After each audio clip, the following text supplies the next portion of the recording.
After all, he was a notable educationist, an influential political personality, a leader in providing humanitarian relief. I think that is a subject in itself during the Bengal famine, and an ardent espouser of our culture and traditions. And Professor Ghosh, I think of many of those aspects of his character and contributions.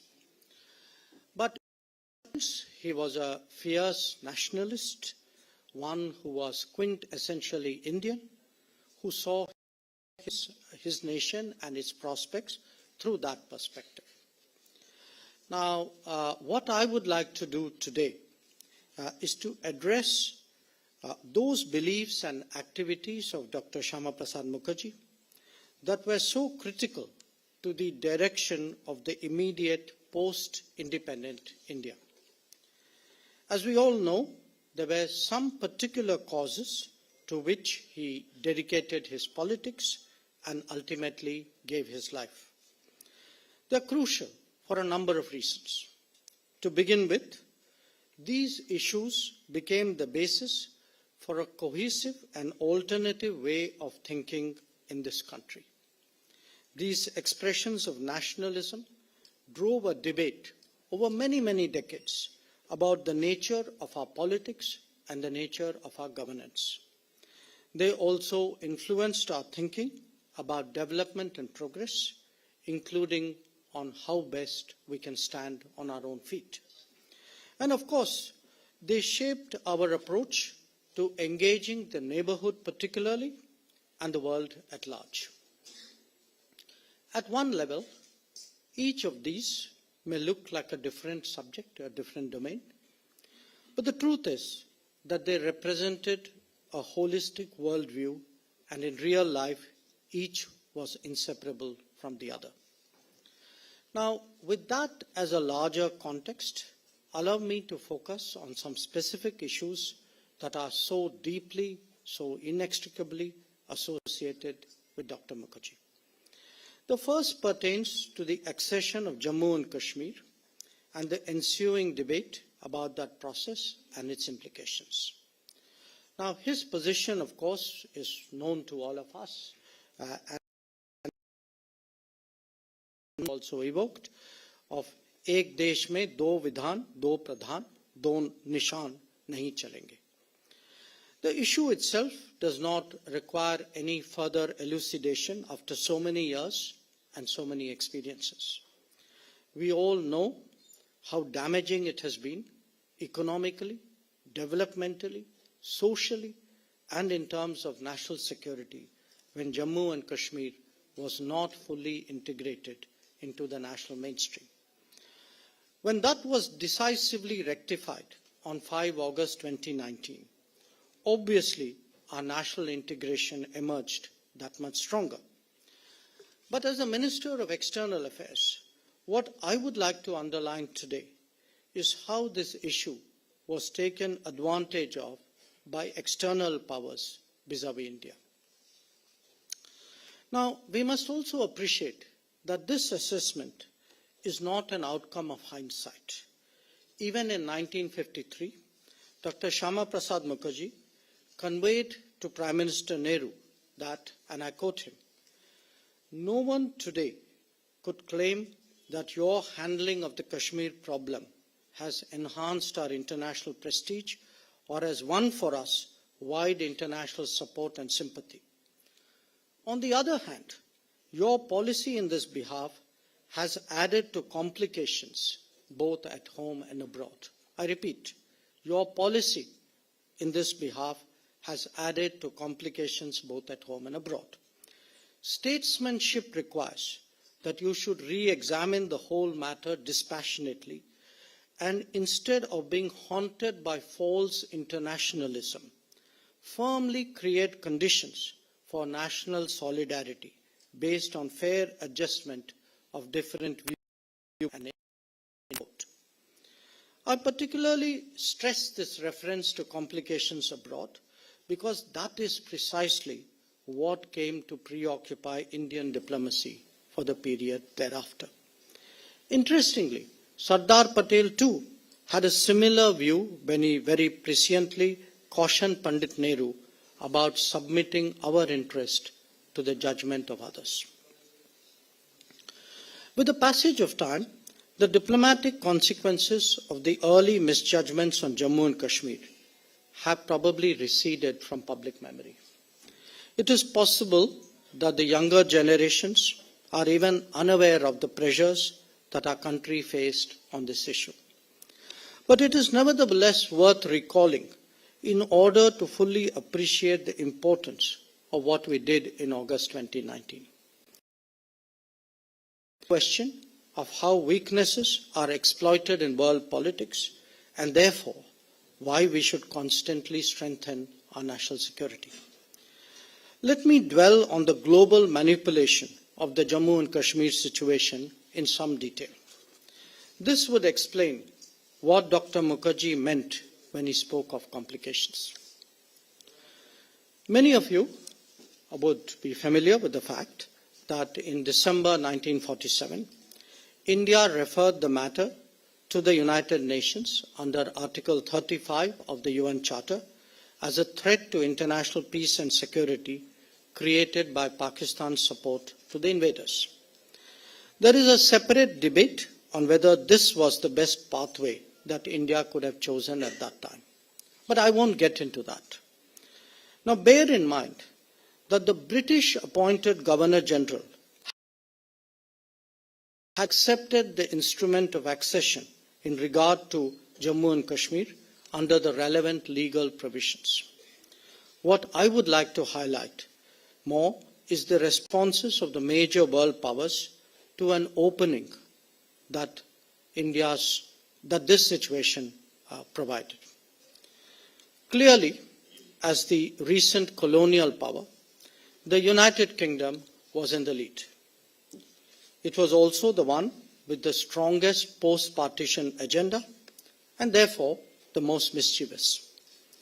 The UK influenced the passing of a Security Council resolution calling on both India and Pakistan to refrain from any acts that would aggravate the situation. So what you have in effect is that the aggressor and the victim are put on par. Declassified records indicate very clearly that there was a strategy in the Commonwealth Relations Office to bring in Pakistani troops into Jammu and Kashmir to balance out India. The next step was to move through Belgium, which was then the President of the Security Council, to establish a three-nation commission on the matter. Now, in that process, India's main request that Pakistan refrain from assisting the invaders was conveniently dropped. The further sleight of hand happened when the title of the resolution itself was changed from to the India-Pakistan question. Canada then took over from Belgium and carried the Western agenda further forward by pressing for a Pakistani military presence in the place of the invaders if they withdrew. Matters, in fact, reached a stage where India actually had to threaten to leave the Commonwealth to protest against such bias. Now, as the stakes rose higher, the United States and other Western allies also got drawn deeper into this game. Intense pressures were exerted over the next few years, including the threat to withhold assistance of various kinds to India. The turning point, of course, was a 1957 UK-US joint draft by the Soviet Union. The next decade, India's defeat in the 1962 conflict with China saw a renewal of such efforts. The infamous Averell Harriman Duncan Sandys mission actually sought to arbitrate on Jammu and Kashmir, and this was the most serious of those endeavors. If they failed, it was less due to intent and more because of global circumstances and India's own resistance.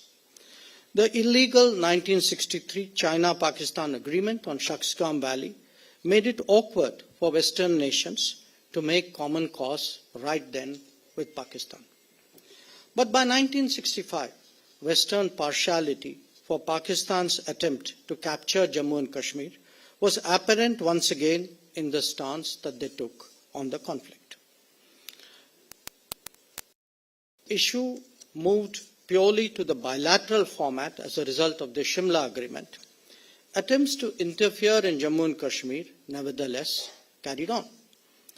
This happened publicly during the Clinton administration, and even the reaction of Western powers to our 1998 nuclear tests tried to link it to this issue.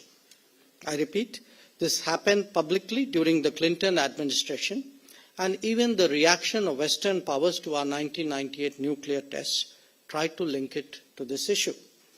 While the Bush administration moderated this, there were nevertheless conversations behind closed doors. Barack Obama did bring up Kashmir during his presidential campaign, and there was a debate actually about Ambassador Holbrooke's remit that some of you may remember. But much more than these diplomatic endeavors, what has hurt our interests more are the actual violation of our sovereignty and territorial integrity. And that violation was by China. As I noted, this began in 1963 and kept increasing thereafter through connectivity initiatives. We later saw that develop into the so-called China-Pakistan Economic Corridor. Each of these efforts has been countered and will continue to be countered. But keeping all this in mind, we must appreciate mainstreaming Jammu and Kashmir. We have not just strengthened national integrity, but also enhanced national security. And this is absolutely vital as India raises its profile on the global stage. Certainly, our Western partners today are much more understanding. But let that not obfuscate the fact that the real change has been in our own policies in respect of Jammu and Kashmir. A question closely related to the mishandling of the Jammu and Kashmir issue is that of India's misreading of Pakistan, its intent and its policies. This too is a long-standing issue and has cast its shadow over many decades on our well-being and security. And here too, there has been a decisive shift in Indian thinking after 2014. In the case of Dr. Shyama Prasad Mukherjee, the matter acquires particular salience because it was the cause of his resignation from the Union Cabinet. He shares his assessment candidly with the Parliament on 19th April 1950 in words that still resonate with all of us. And he says, I quote him, "I have never felt happy about our attitude towards Pakistan. It has been weak, halting, and inconsistent. Our goodness or inaction has been interpreted as weakness by Pakistan. It has made Pakistan more and more intransigent and made us suffer all the greater and even lowered us in the estimation of our own people. On every important occasion, we have remained on the defensive and failed to expose or counteract the designs of Pakistan aimed at us." Unquote. Now ask yourself, this could well be the thoughts of the average Indian citizen in the aftermath of the 26/11 attacks in Mumbai. Indeed, if there are two figures of that era who displayed strategic clarity about Pakistan, Patel, and the other was Dr. Shyama Prasad Mukherjee. Apart from the accession of Jammu and Kashmir and the treatment of minorities, about which I will speak, this was most notably on display where Dr. Mukherjee was concerned in regard to his own province of Bengal, and that is something, Professor Ghosh, which you pointed out. Once the concept of partitioning India was accepted by the Congress, Dr. Mukherjee put all his energies into ensuring that the metropolis of Kolkata and as much of Bengal as possible stayed with India. To that end, he convened a cross-section of what we would call influencers today and led an agitation that compelled a positive outcome. Today, we cannot even contemplate the consequence of a different result. You can only imagine what it would have meant for the conduct of our foreign policy. It is therefore natural that this is regarded as one of his great contributions, certainly by nationalist opinion in our country. While there is a larger point that Dr. Mukherjee was making with reference to our approach to Pakistan, his specific analysis of the Nehru-Liaquat Pact is also relevant for policy responses towards Pakistan. Do remember that this pact was actually the precipitating factor for his resignation. There is much that he warned about the treatment of minorities, which unfortunately came true in the decades that passed. He underlined that the pact tries to ignore the basic implications of an intolerant state, that the declared positions of the Pakistani government undermined any sense of minority security, and that was giving life to these policies. But again, as Foreign Minister, it is his remarks on the India-Pakistan equation that I find to be of greatest interest, and, I must say, of continued relevance. When it came to protection of minorities, Dr. Shyama Prasad Mukherjee stressed that, and I quote him, "Today, there is a general impression that there has been failure both on the part of India and Pakistan to protect the minorities. The fact, however, is just the reverse of it. A hostile propaganda has also been carried on in some sections of the foreign press. This is a libel on India, and the truth must be made known to all those who desire to know it." Unquote. Apparently, some things have not changed in some quarters, and I think you all know what I'm talking about. But let me finish this point. When it comes to the Nehru-Liaquat Pact, Dr. Mukherjee expresses reservations that actually predict much of what has gone wrong, not just on this matter, but on broader ties with Pakistan. He declares that, quote, "India and Pakistan are made to appear equally guilty, while Pakistan was clearly the aggressor," unquote. And he points out that when Pakistan violates agreements, there is no remedy open to India. In his view, again I quote him, "Any agreement with sanction will not offer any solution." So, in 2023, 7 decades after these insights on Pakistan, it is essential that we reflect on the judgments that Dr. Shyama Prasad Mukherjee bequeathed to us. This is all the more so as the equivalence between India and Pakistan that was so troubling even in the initial years after independence morphed into a larger hyphenation. For decades, India and Pakistan were uttered in the same breath, and their differences made to look like a natural agenda left over from the partition. There were even periods when the military regime in our neighboring country was held out as an example of development. The 1971 outcome obviously changed much of this, but not as decisively as we would have hoped. Pakistan kept trying to create an artificial balance and was actively supported in that endeavor by both China and Western nations. This even went to the extent of assisting and facilitating its nuclear and missile programs. And worse still, Pakistan increasingly resorted to cross-border terrorism to bring India to the table. But if truth be told, our own policies were not sufficiently robust to firmly discourage this approach. Instead of confronting the cross-border nature of terrorism squarely, because it was emanating from Pakistan, we even briefly appeared to be open to a narrative that suggested that both India and Pakistan were victims of terrorism. This was exactly the false equivalence that Dr. Mukherjee had in his time. So what is the answer? We have seen that unfold over the last 9 years in a variety of ways.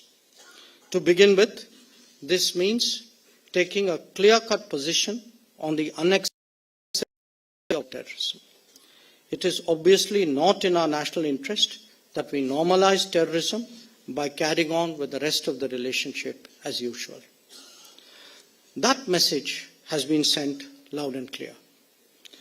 Where egregious actions of cross-border terrorism are concerned, the operations at Uri and Balakot are as much a shift in our thinking as in our actions.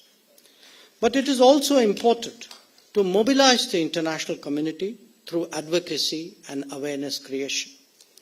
Only then can we be successful in delegitimizing terrorism. As a result of our persistent efforts, there is widespread understanding today that this is not a threat to India alone.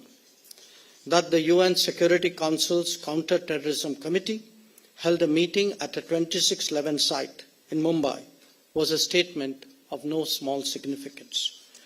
It is also our endeavor to get global platforms and conferences, whether we speak of the G20, which we are in the middle of, or meetings like No Money for Terror, or bilateral and plurilateral mechanisms, and you saw that at the recent US visit or in the Quad statement, to keep the spotlight strongly on such threats. The listing process created by the UN Security Council 1267 sanctions, and there are no prizes for guessing which country features prominently in it. While matters related to Jammu and Kashmir and to Pakistan's behavior naturally come to mind, it would be doing injustice to Dr. Shyama Prasad Mukherjee's legacy if we do not recognize fully his tenure as the nation's first Minister of Industry and Supply. In that capacity, he had a particular contribution to make to the establishment of the Chittaranjan Locomotive Factory and the Sindri Fertilizer Corporation. And he had a significant role in the transformation of the Hindustan Aeronautics Limited as we know it today. Here too, allow me to take a foreign policy perspective. In a competitive world where vulnerabilities are leveraged, it is essential that India builds deep strengths and modern capabilities. It is only then that we can adequately assure national security. While that may have been the broad objective over these 8 decades, it is also a fact that in the era of the open economy, this has led to great complacency on this front. We have struggled in particular to deal with competitors of greater scale and large subsidies. Our own policies, till a decade ago, have not been adequately supportive of promoting industry. In fact, there is apparently even a body of opinion that believes that we should not even be going in that direction. This has implications not just for employment creation, but even in terms of leading to dangerous dependencies. The Modi government has endeavored to course correct through a number of steps that include making it easier to do business, offering production-linked incentives, promoting exports, supporting small and medium enterprises, building the enabling infrastructure, and expanding the skills and talents of our society. These are all the building blocks of Atmanirbhar Bharat. And obviously there are many more. The point I wish to stress is that the outlook that Dr. Mukherjee displayed as Industry Minister is today one which guides us as we prepare to ascend the global ladder. There is a significant set of international conversations taking place today about the need for reliable and resilient supply chains. In the digital domain, there are concerns about ensuring trust and transparency. When it comes to critical and emerging technologies, you will hear of the need for trusted collaboration. All these constitute opportunities for us to forge the right partnerships and ensure stronger national capabilities.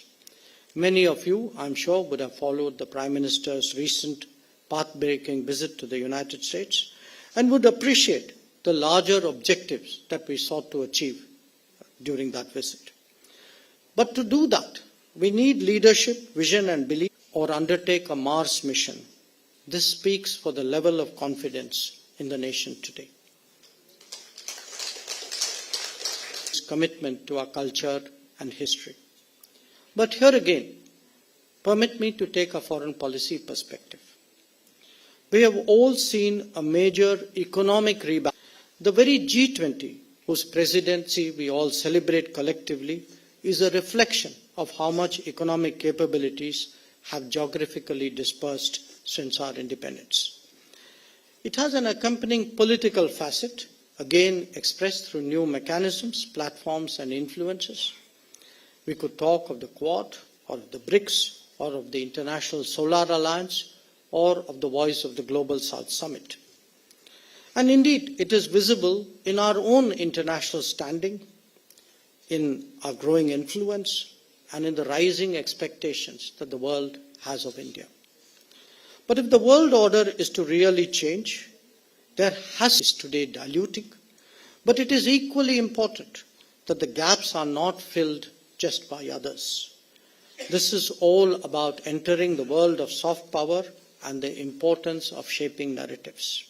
And that can only happen when we are true to ourselves, to our identity, and to our traditions, which is why it is important that India should be Bharat. With Buddhist nations, especially some of our neighbors. He played a personal role in the return of holy relics from the United Kingdom and their display in Southeast Asia and Myanmar. It's like the Dharma Dhamma conferences, the restoration of the Ananda temple in Bagan in Myanmar, or the solarification of Buddhist sites in Sri Lanka, or the digitization of manuscripts in the Ganden monastery of Mongolia. Indeed, the importance we attach to our Buddhist heritage was only recently underlined when all the G20 development ministers visited Sarnath after the meeting. So, as we move in the Amrit Kal to build a new India, its building blocks must be sharply perceived. New India means closing vulnerabilities, it means responding to challenges, it means learning to compete, it means winning the mind games, and it means shaping the narratives. It means make in India, it means vocal for local, and it means Atmanirbhar Bharat. It means taking pride in being Indian. Dr. Shyama Prasad Mukherjee, through his thoughts, actions, and contributions, will always be a powerful inspiration in this regard. I thank you all for joining me today at an occasion where we all recognize this. Thank you.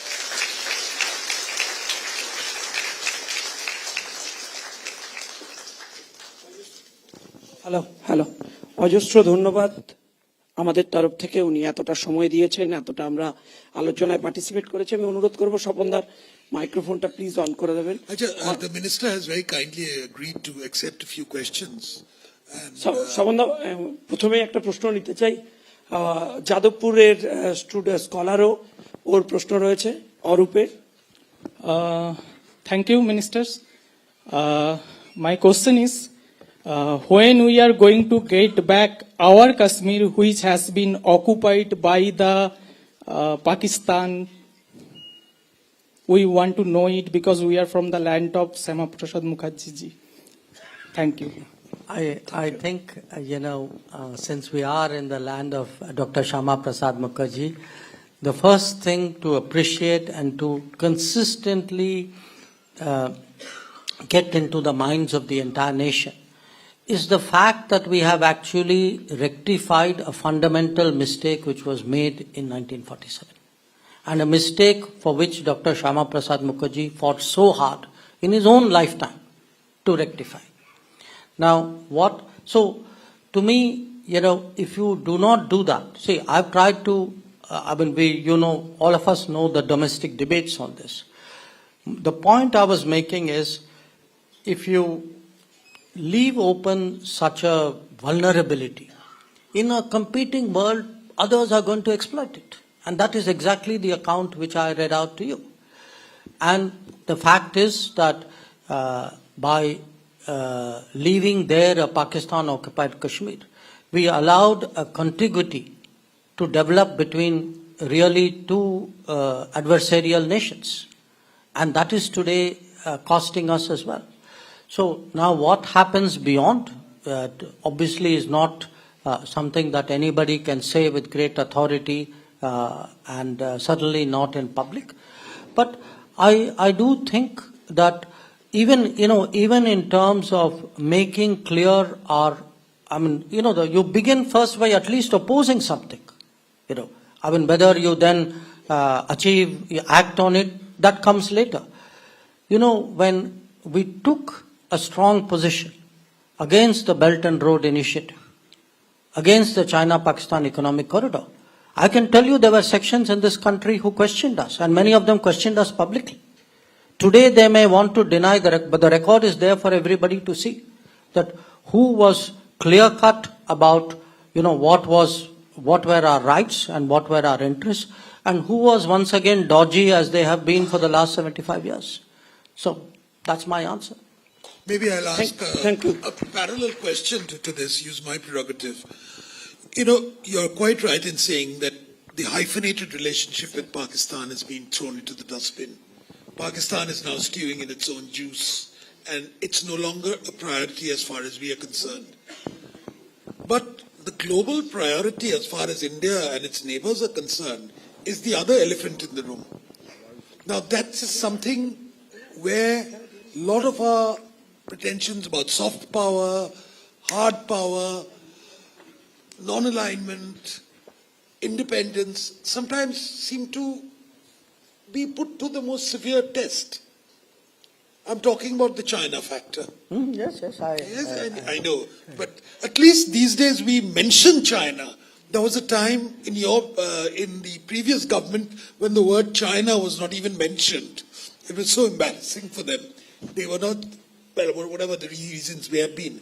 So I want you to sort of give us some perspective on how you see the relationship with China growing, especially in light of the developments in the Quad and the attempts to use India as the proverbial hedge. Well, look, first of all, I would say in terms of what you said, soft power, how do we deal with it? I was reminded of something with the Israeli Prime Minister Benjamin Netanyahu actually said at the Raisina dialogue. I can't give you his exact words, but in effect it was that soft power is no use without hard power. Okay? So the bottom line really is that we have to develop that deep strengths. We have to develop those industrial capacities. We have to develop the technologies in order for us to it's not a question of competing with a neighbor or dealing with a threat. I mean, we need it for ourselves. India will not rise if India does not have the technology, the manufacturing, the economy, the infrastructure for that rise. So it's a self-propelled requirement that we need to have. And that is exactly, if you actually are to connect the dots, when Prime Minister speaks of a Atmanirbhar Bharat, when he speaks of an Amrit Kal, when he says that Bharat will be Viksit by 2047, these are all dots that he is connecting in his vision. And we can, Atmanirbhar Bharat is a kind of I would say a philosophy or an outlook or a statement of resolution about acquiring certain capacity. So I think first of all we need to do it for our own sake. The second, in our own neighborhood, there will be countries where again, for our own purposes, we will obviously like to have strong relationships and, a kind of I would say, a partnership that works for our mutual advantage. And in our own neighborhood, through neighborhood first policy, that is what we are trying to do. Now, if you go beyond, and you mentioned, for example, Quad. So if you take again Quad, what is Quad trying to do? Quad looks at a big space, the Indo-Pacific, and perceives that today there are big challenges out there. There are issues where many countries have common interests, and it is in our interest and frankly in our prerogative to work with other countries on this. We cannot give some other country a veto about who should be our friend and who should be our partner or not. Now the fact, again, let's be honest about it, in 2007, we made an attempt actually first at creating a Quad, and then we backed off. And I think it is frankly very clear why we backed off. So today, even the Quad, when you speak of being independent, of standing up for your national interest, whenever you try to do something which is new, when you try to do something which is in our interest, which often means some other country in the world may not see it in their interest, we will come under pressure. There will be contestations. And that no country rises without tests. We have to pass test after test after test. That is what a rise of a country is about. And that is what Narendra Modi can make us do. We have a question from Sri আমরা আমাদের মধ্যে পেয়েছি বিশিষ্ট শিক্ষাবিদ doctor Narasimha প্রসাদ ভাদুড়ী মহাশয়কে, তার প্রশ্ন। Sir, Dr. Jaishankar, I'm a great fan of yours. I'm Dr. Nrisingha Prasad Bhaduri, a beat of Mahabharata scholar, and have some smattering in ancient Indian politics, not modern politics. My question is, although I think this is not very contextual, still, my question is, amidst the time when Russia-Ukraine war is going on, and along with the economic crisis, which going all world over. So my question is that we had, on many occasions, we have seen that we are with Russia. If not, it is an alliance, but Russia is our Sahaja Mitra, that is natural friend. Okay, but in this time, why was this bonhomie with Biden administration? Modi ji was there. That is one of my questions. Secondly, the emerging power is now China, at least in Southeast Asia. Can we not make a compatible working relation with China now, at this time of a war going between Ukraine and Russia? I think you will answer my question, avoiding your master adage, neutrality and equal distance, because neutrality is an absurd word. Please. First of all, I would rarely use the word neutrality. In fact, I cannot ever think of using it myself. So I will tell you why. Because I think we should not confuse independence of thought and independence of action with neutrality. I think when I look at any situation, for me, it would be as India, what is it, what are the benefits, what are the costs, what are the values, what are the interests, and I will take a call which suits me. And I think if it suits me, and I don't think it is being selfish, I think at the end of the day, international politics is about nations making that assessment and taking the calls. In a sense, you can say that is the rules of the game, and we need to play that game well. But let me come to that flow, as you said. First of all, about Russia. our relations with Russia, if you note, have held very, very steady. Okay. They have held steady even though the world has gone through enormous turbulence in the last 75 years. So, Russia, Soviet Union itself collapsed. There was a time when, in fact, the Russia which came out of the Soviet collapse in 92 was much more focused on Europe. But yet we kept the relationship steady. So, and if you look at, in fact, most other major relationships, Russia, Europe, Russia, China, China, America, all of them have had ups and downs. And I put it to you that of the major relationships in the last 75 years, India-Russia relationships are the steadiest. Okay, that is an empirical fact I put to you. And why is that so? One part of it is definitely there is a public sentiment in our country about Russia, and that sentiment derives from some of the events which I have referred to, including the support that they gave on the issue of Jammu and Kashmir. There were partnerships which were forged in the 60s and 70s and 80s, and those have their own momentum and relevance. But at the end of the day, there is a kind of a big geopolitical judgment that countries make, and definitely large countries make that judgment. For us, if you look at the Eurasian landmass, the big countries actually are Russia, China, and India.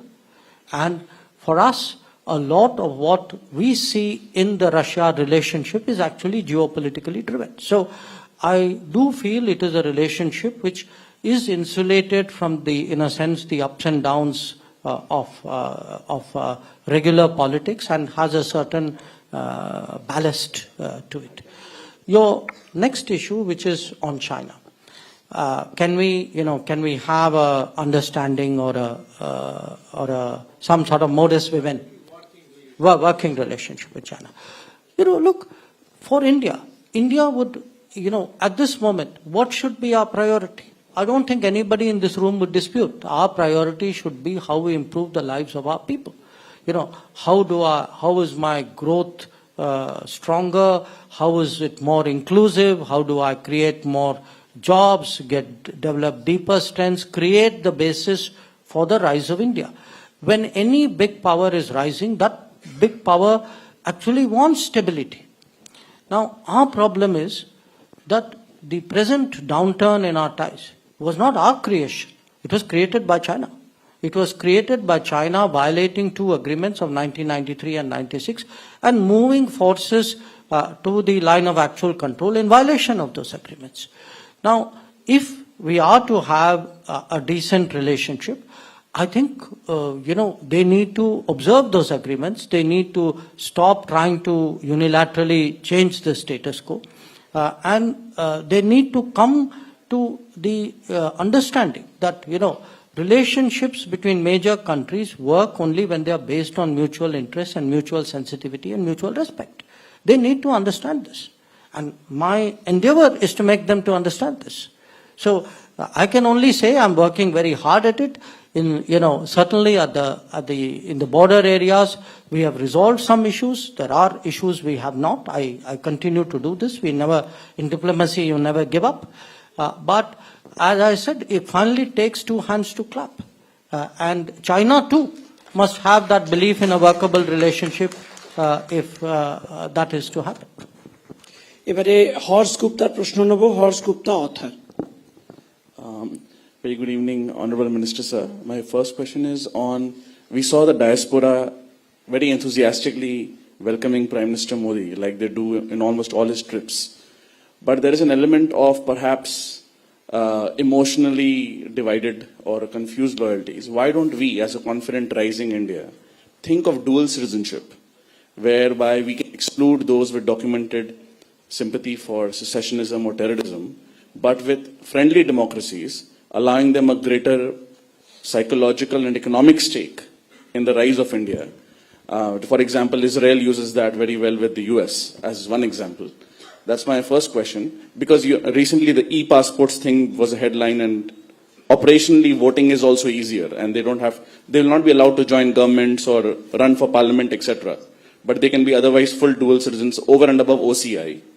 Secondly, Russia, for example, had so much surplus based on our buying crude, but on those Vostro accounts, they could not really invest in India. They were uncomfortable.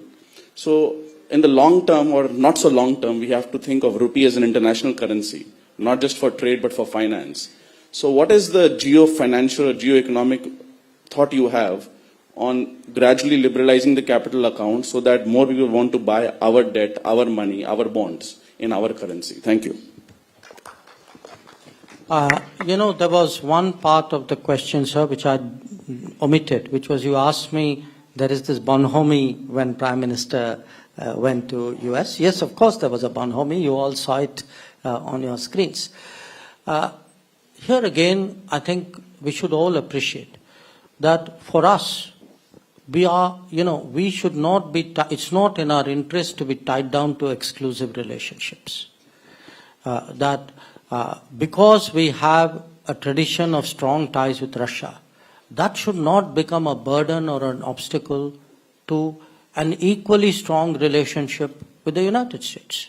Or those two should not, let us say, stop us from Japan or Europe or whoever else we are looking at. So I do not see our relationships as a kind of zero-sum game. On the contrary, my effort is to see if I can actually advance on multiple major relationships, regional relationships, all at the same time in the best possible fashion. Obviously, it's not easy. It requires a lot of nimbleness to do that. There are complications. But that is today I would say the hard challenge for Indian diplomacy, and one which we at least feel quite confident today tackling. And I think Prime Minister Modi has shown that if you look at it, there are today two big divides. Okay, there is an East-West divide, because the West and Russia, to some extent China, and there's a North-South divide, the developed countries and the developing countries. Now, if you look at where we are positioned, and particularly if you look at the leadership which Prime Minister Modi has taken, he has tried to position us advantageously both vis-a-vis the East-West divide and the North-South divide. We are credible today as the voice of the global South. We are seen, in the East-West as an independent voice. We are also perceived as a very strong democratic power. So, our technology relevance is very important for the developed world. So how do you, in a sense, navigate a much more complex world with many more variables going in many directions? That is really how the rise of India can take place faster. Now, as for your question, one on the NRIs, look, I really today think that this concept of what you call divided dual loyalties or divided loyalties, we need, I'm not saying that it is completely not there, but I think the world in a way has moved on, that there are people who may not, I know there are a large number of people of Indian origin who may not be Indian passport holders, who wish our country very well. And if you look at the record of the last many decades, at times of crisis, these people have stood by us. Many of them sent money to India. Many of them, have raised their voices in their countries on behalf of the society from which they came. So I would say the whole approach to them should not be like me versus the world. So where are these people? Are they there? They crossed the Lakshman Rekha and gone forever. I think that kind of thinking is now behind us. To me, there is, in a globalized world, a globalized workplace, a globalized marketplace, a globalized society in a way, if I have a range of well-wishers, some of whom maybe are national, some of whom may be people of Indian origin, some of whom may be people of other origins but who are deeply invested in India, They together form for me a large pool of support, and I would be smart in using them to the best of my ability. Now, your particular question, do we do dual nationality or not? Different countries have handled it differently, and each one of them is shaped by their history. If you look, you cited Israel. Israel has certain very specific carve-outs because they reflect, the nature of emigration to Israel and the countries with whom Israel is particularly bonded. I'm not sure these are easily transposed really from one country to another. I know this is an ongoing debate. At this moment, I would say the landing place, which has been there for some time, is in the overseas citizenship of India. At the moment, I think that is a safe landing place. Now whether the debate moves on or not, we'll have to see. On the issue of, look, the Vostro account, etc., those are all, I would say, temporary happenings. At this moment, there was a new situation. There were outcomes from a new situation where, our settlement with Russia obviously has its own challenges. So I'm sure, and there are people working on it, believe me, who are trying to find solutions for it. So that in itself, to me, is not necessarily a trigger for anything else. But I would accept your larger point that as our economy becomes stronger, I would say the first step, in fact, first two steps to my mind. One, of course, is to see if we can have, trade settlements using rupees. That is something which is helpful to us. We are exploring it with some countries. I think you will see that take root. The second is when it comes to cashless payments. If you see, for example, the UPI, the Unified Payment Interface, we clearly have a strong interest in getting other countries to buy into it. I think it's a big step that Singapore has accepted it. My feedback is even in the few months, there's actually been a very large volume of flows into India using UPI. I know a number of other important economies are looking at it. Some of our neighbors have asked on how they should be linked to it. So this is a very, very, I would say, ambitious area we are moving in, and we have to move in it with a fair degree of deliberation.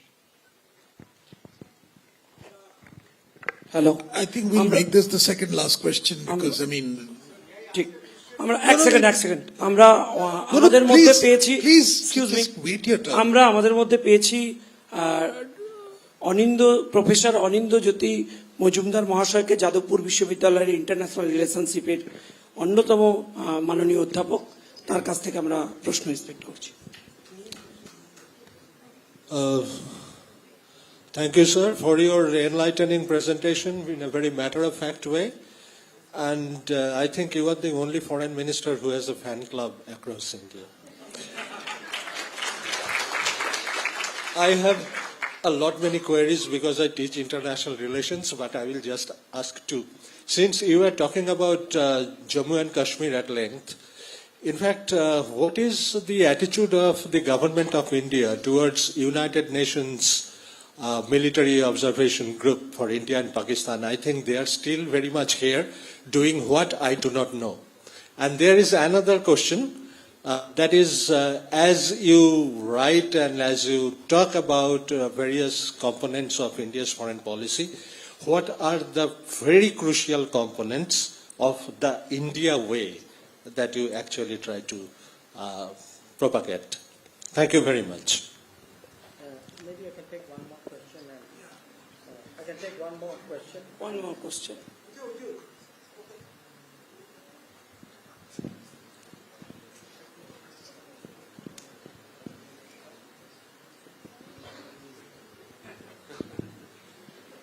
I'm sorry.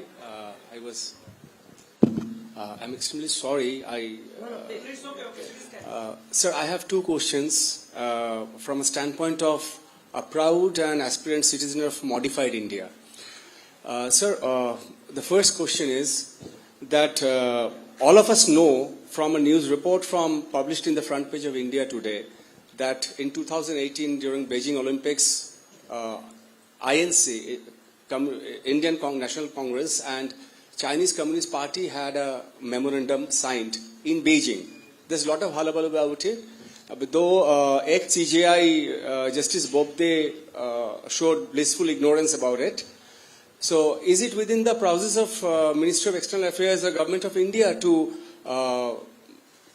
disclose, get this document, this MOU disclosed before the public of India? And my second question, though not connected to it, is though Modi government has been extremely sympathetic and proactive in securing and protecting the right of minorities, Hindu and Buddhist and Christian minorities, Sikh minorities in our neighboring Islamic nations.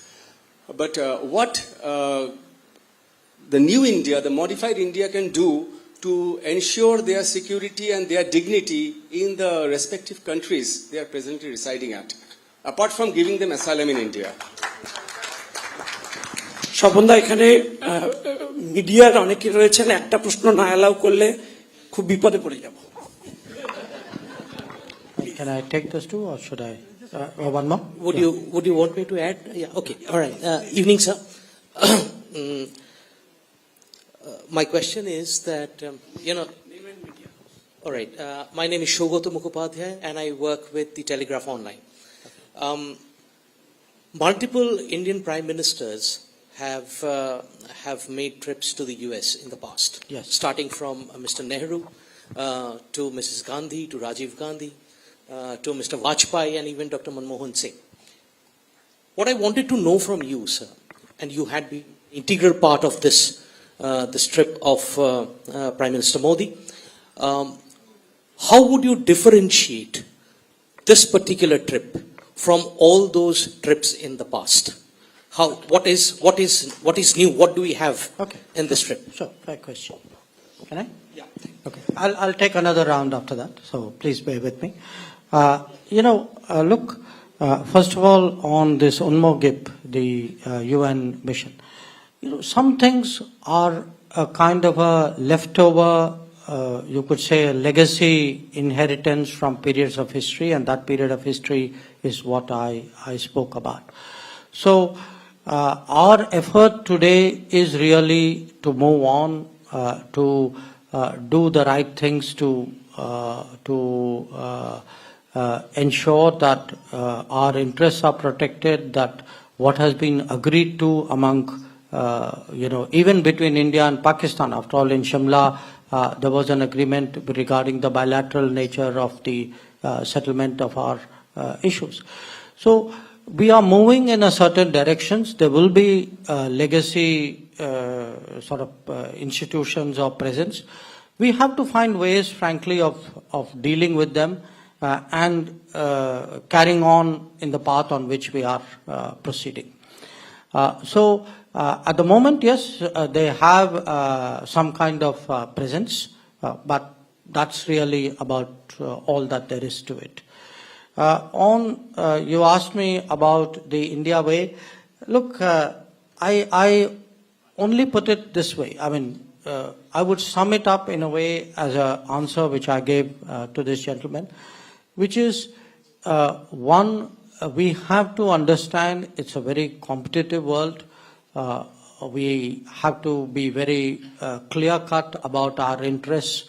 In fact, I mean, that kind of to quote Dr. Shyama Prasad Mukherjee's words, this kind of false internationalism which can delude us about, who are our friends and where are our dangers. All that happens if your understanding of the world is clouded by some kind of, ideological belief. I think it's important to be very, very hard-headed about it. But at the end of the day, the world is moving in a direction where there will be multiple centers of power. There will be our range of interests will broaden. We need to keep, many relationships in play. We need to advance on all fronts. We need to secure our neighborhood. We need to move beyond our neighborhood to the extended neighborhood, the Gulf, Southeast Asia, Central Asia and beyond. And most of all, for the next 25 years, we have to lay the foundation of what would be a global footprint for India. So if you see today, Prime Minister dealing with Pacific nations or, talking to African leaders or engaging countries in the Caribbean, he is thinking 25 years. This is a Prime Minister who is not, thinking and planning for this term or for this decade. He actually has a sense of where India is going. And that sense of India today, there's no point having a dream and not actualizing it on the ground. We cannot achieve everything we want to in a year or 2 years or 3 years. But we must start. We must put in place the steps so that it goes bit by bit by bit. On the two questions you had, look, if somebody signs something somewhere, it's for them to come clean on it. It's not my responsibility. So you're asking, you should be directing your question somewhere else. With regard, look, to the issue of minorities, it's a tricky matter. It's a sensitive matter. But what we should do is actually to promote respect and understanding, and to a certain degree, if our own standing in the world is stronger, if people feel it is important to get along with India, I think it would also translate into how, minorities, certainly those minorities which are connected with India are treated. There's a natural correlation out there. It doesn't even have to be in our neighborhood. I would say, if you look even in developed countries, the stronger India is, people of Indian origin or Indians traveling abroad will be better treated. That is very self-evident. And you can see that. We have today, who would have imagined that actually a big Hindu temple would be coming up in the United Arab Emirates? And please tell me, if Narendra Modi was not the Prime Minister of India, do you think it would have happened? So it's something we need actually. We ourselves must take a kind of an approach of solving or I would say ensuring a kind of a good solution rather than take a confrontational view, because that can often backfire. On this question, what was different about this visit? Look, the first visit I was associated with, I didn't go there for that visit, was Mrs. Gandhi's visit to USA in 1982. The first visit where I was physically present in Washington was Rajiv Gandhi's visit in 1985.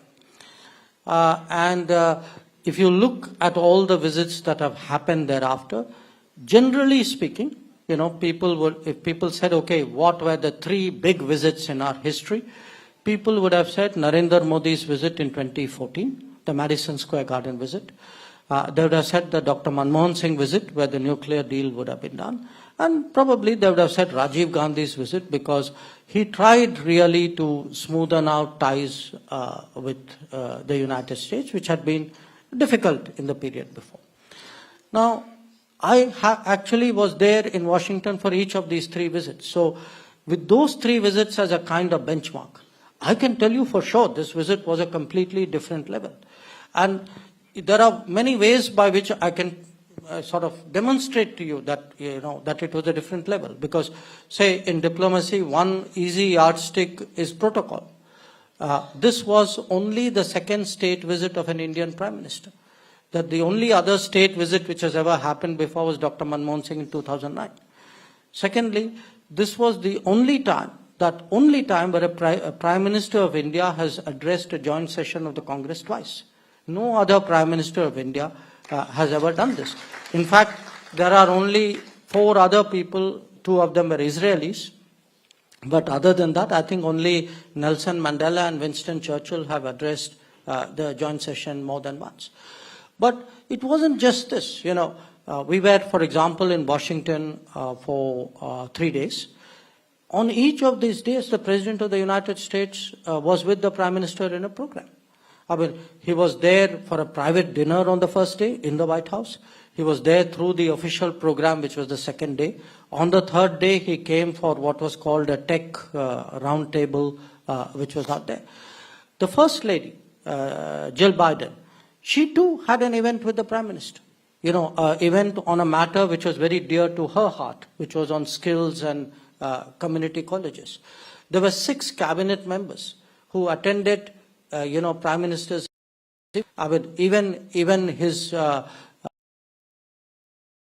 with a mix of business leaders. You had the Secretary of State and the U.S. Trade Representative out there. So one part of it was, the presence, the attention, the kind of a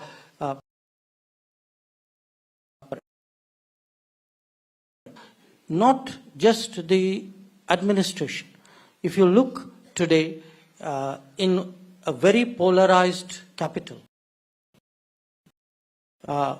we were made as welcome by the Republicans as by the Democrats. It was the Republican Speaker of the House who extended the invitation for the joint session of Congress. I mean, obviously with the Democrats also agreeing to it. And one constituency, which has historically been very skeptical about India was business. Because in all these visits I talked to you about, the 2005 visit, the 1980, business has always held back in America where India was concerned.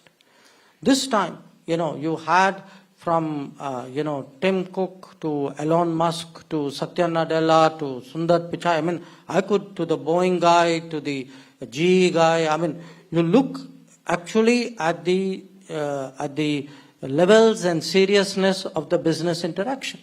Not just at the interaction. Look at the outcomes which have come out of it.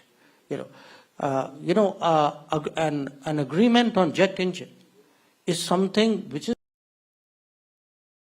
technology is held perhaps even closer than nuclear technology. It's very, very rare for a country to actually have an understanding to share jet engine technology. Similarly, if you look at the outcomes even on semiconductors, and you all understand today the importance of semiconductors, it is really the key metric on how to compete today. Had a whole series of agreements from Micron to Lam Research, which to apply done deals. These are done deals with funds committed, locations made, ready to go, which you will see coming up in the next few months. If Google can actually say that, okay, we are moving our global fintech center to give. So, if you look at the administration, the Congress, the business, and the diaspora, of course, I don't even have to say, this time, remember, we've had rallies in the past where we invited people to come. This time, 8,000 people on their own for the White House opening ceremony. So I would say yes, absolutely. In fact, I was totting up because ultimately it's come home to roost, where listing out because I had to brief them how many things we had to do.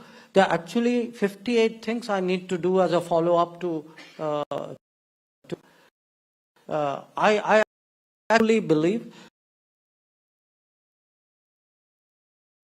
in many ways, I use the word not related. I think today a much more collaborative, mutual interest driven, I would say, responsible way by which we have decided to go forward. I think this indefatigable energy you have listing out these items, I think he's agreed to a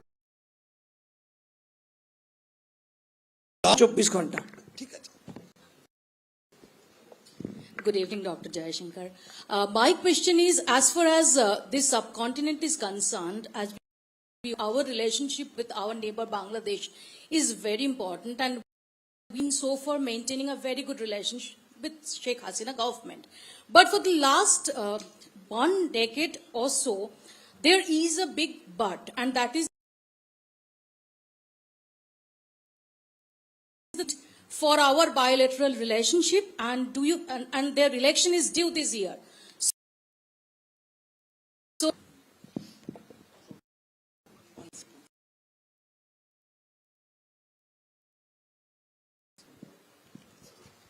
Good evening, sir. I have two questions. One is the India recently buy some drones from US, but sir, this is important. Not doing a press conference. I mean, I would prefer that you please keep your questions to what I spoke about. Thank you so much. Last one, next. Sir, in the context of Shyama Prasad Mukherjee's contribution, I want to mention that in 1947, 30%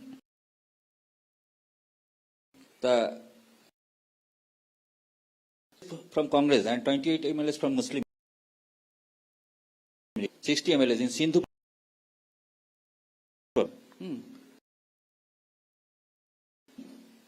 JB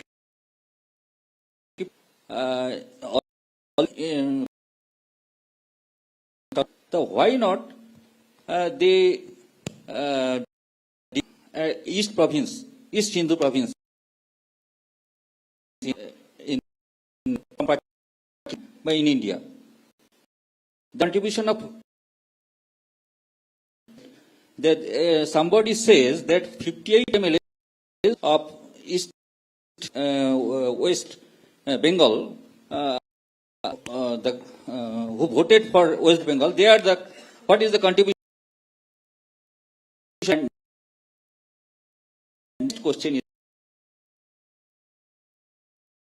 is Sindhi in Hindu Sindhi in Pakistan. What are their protection?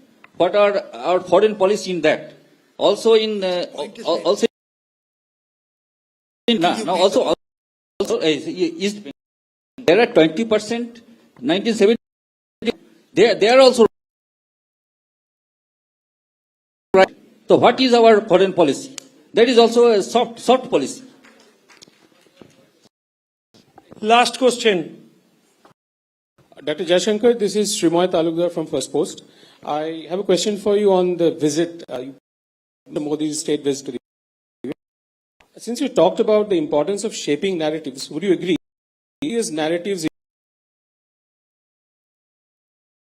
agenda-driven comment of the outcomes of the PM state visit? And would you agree that India needs to intensify its lobbying efforts in the US? There is the shocking lack of knowledge in some constituencies in the US about India's diversity. Thank you. Thank you so much. Okay.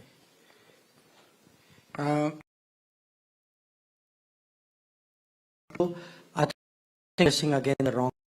We are not the central government party which has issues. But you still to ask. I who tried to get the drones question asked. I only has already made regarding your question. The minority situation in Pakistan then after. That is really the core Dr. Shyama Prasad Mukherjee's concerns were. Not just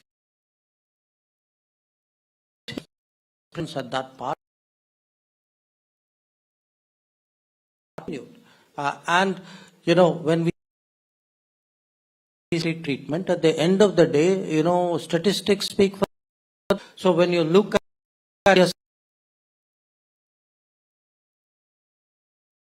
security, etc., I think we have actually good record, and that is exactly the point I was making, which is that we should actually be frankly be proud of our record, and it is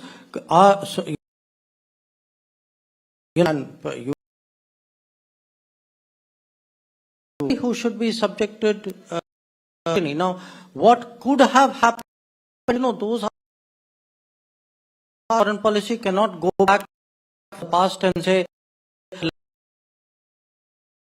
many people.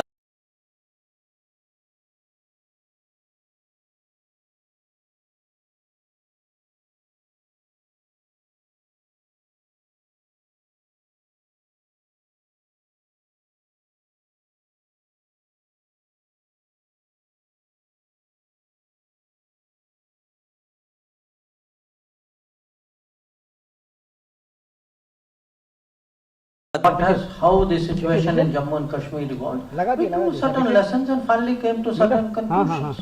So today, I think from all that has happened in the Indian subcontinent in the last 75 years, there are very important lessons for all of us to draw, certainly for the Indian government to draw, for the Indian public to draw. And it is important that we make the right choices because after all, in a democracy, every few years we renew our choices, and ultimately it is our choices which shape our destiny. So that is really, the exercise in which we should be at. And finally, that last question. Look, I don't think there is lack of information which gets people to make comments. I think most people who make comments make it with some kind of agenda or some kind of mindset or some kind of purpose. It is not, I don't believe it is ignorance driven and therefore we need to lobby. There are people, see what has happened in a globalized world is very often the debates and divisions within our country. They feed into or are fed by debates and divisions outside our country. Now, it's obviously I think anybody who is remotely nationalistic will say, well, we should be running our own house with our own debates. Fine, people may have opinions about us, but ultimately it's our business. Now, obviously there are people who have a different view of how our life should be run. And many of them encourage not just articulation of opinions, but for those opinions in some way to actually interpose itself into our political life. So I think today those are also issues, when we actually discuss politics, when we discuss what is right, what is wrong, what is correct, how should we actually exercise our democratic choices, because there is a big exercise in influence, narrative shaping. I mean, if you look at this whole set of how this indices, every few months somebody will bring out some index, somebody will give some name, some adjective. What do you think it is? It is politics through other means.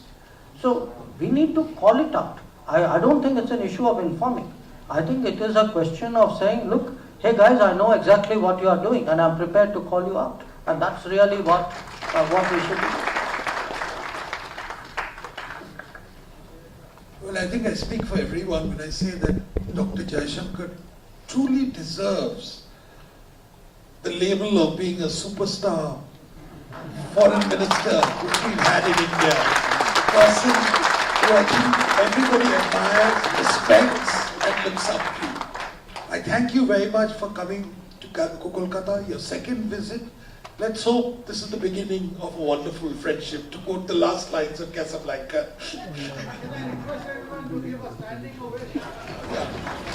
Hey, bhai, boss. Arey, boss na bhai, oi.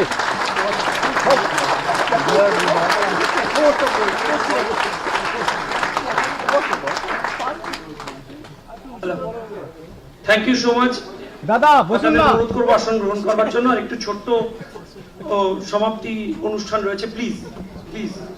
এতক্ষণ আপনারা সবাই যেভাবে অংশগ্রহণ করেছেন তাতে আমরা অভিভূত, আনন্দিত। ধন্যবাদ জানানোর কোনো পরিভাষা নেই। আপনাদের সবাইকে ধন্যবাদ এবং সবথেকে বেশি করে ধন্যবাদ হ্যাঁ আমি অনুরোধ করব উজান মুখার্জিকে তার সহযোগী সৌম্যজিৎ সরকার এবং সম্রাট দাস তাদের নিয়ে